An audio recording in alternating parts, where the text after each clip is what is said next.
What's good with YouTube? You already know, Big Flocko with the Convicts Reaction, where I smash, dash, and react. Please hit the like, subscribe, comment, do all those things to help support this channel, and hit that bell notification for future fire reactions. And you can tell by the title and thumbnail, we're going to be talking about Scott Peterson, who's now currently housed in Mill Creek. Now, for many of us, who've been around for a while, you guys remember this case pretty much sparked a lot of interest worldwide. And it was in Modesto, California, where his wife, Lacey, who was at that time 8.5 months pregnant, went missing. Now, when this case first hit the nationwide airwaves, right, everybody was talking about it. And at first, there was no really attention on Scott Peterson himself. It was mainly the concern that the man had just lost his wife as far as where she was at. She possibly kidnapped, and nobody knows anything if she's alive or dead. But shortly thereafter, all attention went basically from Lacey to Scott Peterson. Now, there was yet to be any evidence, but the public started to look at him a little bit different, as well as family. At first, the family were fully supportive of him, right? But just his non-emotional state, people expected him to act a certain way. They wanted him to be crying 24/7. They wanted him to be out there marching in the streets, doing all he can, and making it seem like he was a concerned, father and husband. Now, the day that she apparently went missing, he was supposed to play golf, but it was too cold, so he elected to go fishing, right? Now, this is a kind of interesting thing, because I remember talking about this with my brother like 20-some years ago, right? And my brother telling me something that his buddy who goes fishing a lot, which my brother likes to go fishing, that one of his buddies says that they seen Scott Peterson on that day out there in the Bay Waters, but that he didn't want to contact police because he just didn't want to know involvement. Would that have helped or hurt? I don't know, but it would have gave one more person that probably could have corroborated that he was actually out there in the Bay Waters that day. Now, there's a Los Angeles Innocence Project who's undertook Scott's case to look into things, and they really feel that he is innocent. Now, I've always felt that there was red flags in regard to his case, right? And that didn't mean that I felt red flags like that he was innocent. So I really couldn't judge if he was innocent or guilty. My red flags were, could you actually prove this case with just circumstantial evidence? Now, there was the mistress he had that he was only dating for maybe a month, Amanda Frey, who he was calling right when she was missing, when there was supposed to be a vigil for, her whereabouts. He was on the phone talking about he was in Paris talking to his mistress, Amanda Frey, who eventually seen him on television and then called the Modesto police from that point. Now, of course, this was a terrible look, as well as the other conversations that he had with Amanda, right? But it wasn't enough yet for me to be convinced that he was guilty, okay? Then you had the whole episode where they found the bodies in a abandoned van, and you also had him when he was about to go on the run, where he had bleached his hair and had a bunch of money. He was going to head to Mexico, and he got caught. There was other theories at that time that really didn't get enough energy involving the case, which was potentially some people who were satanic worshipers, right? Which Salida had a long history of compound out in that area, right? With major crime going to prison 13 years before. But in this case, man, people were bringing that up, that the way in which the unborn fetus was found and whatnot, and some of the things that were attached to them, it was symbolic of what satanic, rituals, or those that act on behalf of satanic rituals in killing someone would do. There had been a couple other theories of other people, right? But the thing that made sense to the prosecutors was that he did this based upon the fact that he wanted to run off with his mistress. That was what gave them probable cause of what they felt was the reason for this killing.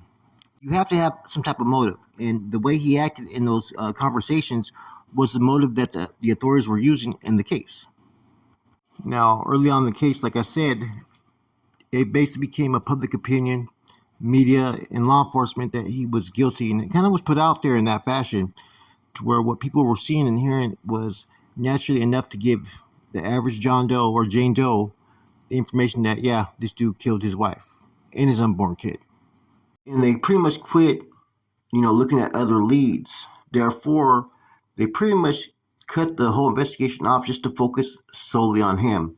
Therefore, he had to be the reasons in their eyes to have committed this crime.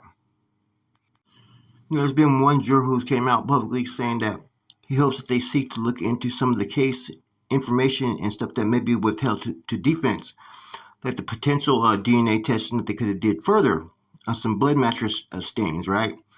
Now, I don't know whether the man did this or didn't do this, right? I know that looking at it like any other John Doe or Jane Doe from the outside, you would probably assume that he probably did it, okay? The motives there, all the stuff, the, you know, emotionless attitude and demeanor, right? It's all there, right? But I've always said this. Once he was found guilty, I did not believe that they had enough evidence to prove him guilty. And that's just my personal opinion. Like I said, I'm not no legal expert. I could be wrong in saying that, but just from the outside, it seemed like it was all circumstantial. And that, yes, everything made him look like he was guilty, but there was no way to prove that he actually committed this murder. So if you were to ask me, do I think he did it? I'd probably say probably. Now, if you ask me, do I think they had enough to find him guilty? I'd tell you no. I don't think that they had enough information gathered through months of investigating to really prove that he was the one that committed this crime. Without a doubt. Murder is supposed to be one of the hardest crimes to really convict someone of. You have to have all fucking your ducks in a row to bring this into a court case, into a jury, right? Into a judge's courtroom to hear the case out. I find it hard that, for jurors not to have any emotions attached to the case based upon the fact that there was a baby and a woman right before Christmas. Of course, they're going to have emotions with this case. Of course, they're going to want to find who the killer was. And of course, it's going to be easy to lean towards voting guilty towards Scott Peterson because of all the other shenanigans that he did after the fact that she was missing and then found washed on shore. So you got this Los Angeles Innocent Project program that's pretty much looking into his case. And this case is, 22 years old now, right? He's been locked down. And still to this day, I'm not going to say whether he was guilty or not guilty because I really don't know. I haven't seen all the thorough disclosure that was used in the trial. But I have to say that the evidence that they've used have raised questions, So I think the thing that was worse on his end was his actions afterwards, the conversations that he had with Amber Frey, and the fact that he was trying to fucking disappear. Now, with the fucking worst looking fucking hair bleach ever, right? Now, does that mean that he's guilty? No, it just looks like there's a man who's panicking, who wants to withdraw from everybody, whether it is because of the crime and that he's scared to do time or he's scared to go to court. I don't know. Those are the things, though, that kind of were red flags. It's like, hey, maybe he did do this, right? But yet, even him acting like this, there still wasn't enough information to sit there and prove that he committed the crime. Where, when, they can't even present that. They just have his, investigations, his interrogations and all that, and the other information they had got from other people. Now, instantly, like I said, the family were supportive of him right off top. Shortly thereafter, as soon as they knew that he was having an affair, they changed their whole fucking tune as far as going from a supporter to now his enemy. Now, do I expect anything to happen on behalf of Scott Peterson, like a dismissal of charges? No, of course not. I think those are going to be upheld. New trial would probably be the best position for him would be to get a new trial. Anything else, man, is, like I said, it's wishful thinking and it's a stretch, right? The district attorney, of course, is probably going to try to decline this and fight this every tooth and nail, or the attorney general as well, to make sure that this doesn't have to get appellate action because, for one, it's a very costly to take any inmate to trial. Plus, these, district attorneys, some could sit there and say that they're out for justice. No, they're out for statistics. It's a job for them. They got to have a high percentage of convictions, especially in trial, to be looked at as a very competent and graceful attorney. Back then, public's opinion was if it was anybody outside of him that did it, it would be bizarre because so they wanted it to be him. And like I said, it probably was him.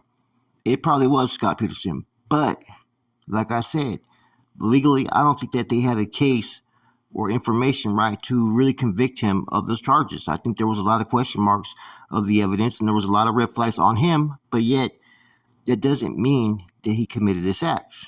You have to have the information, to present in trial, not what you think happened, but what happened.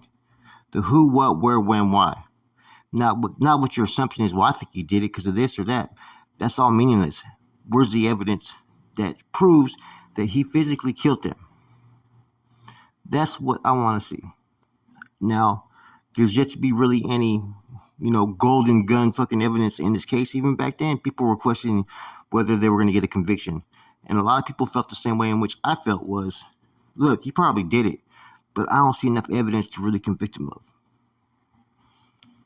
Now, this Peterson thing is starting to catch a little bit of, algorithm, man. People have been talking about it since a couple people dropped, these articles about the case.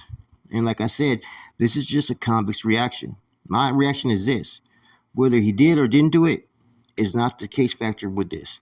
It's whether you can prove to a jury with the information needed to convict someone of murder that he actually has all those checks in regards to this case. And I'm not so sure that they do have those checks.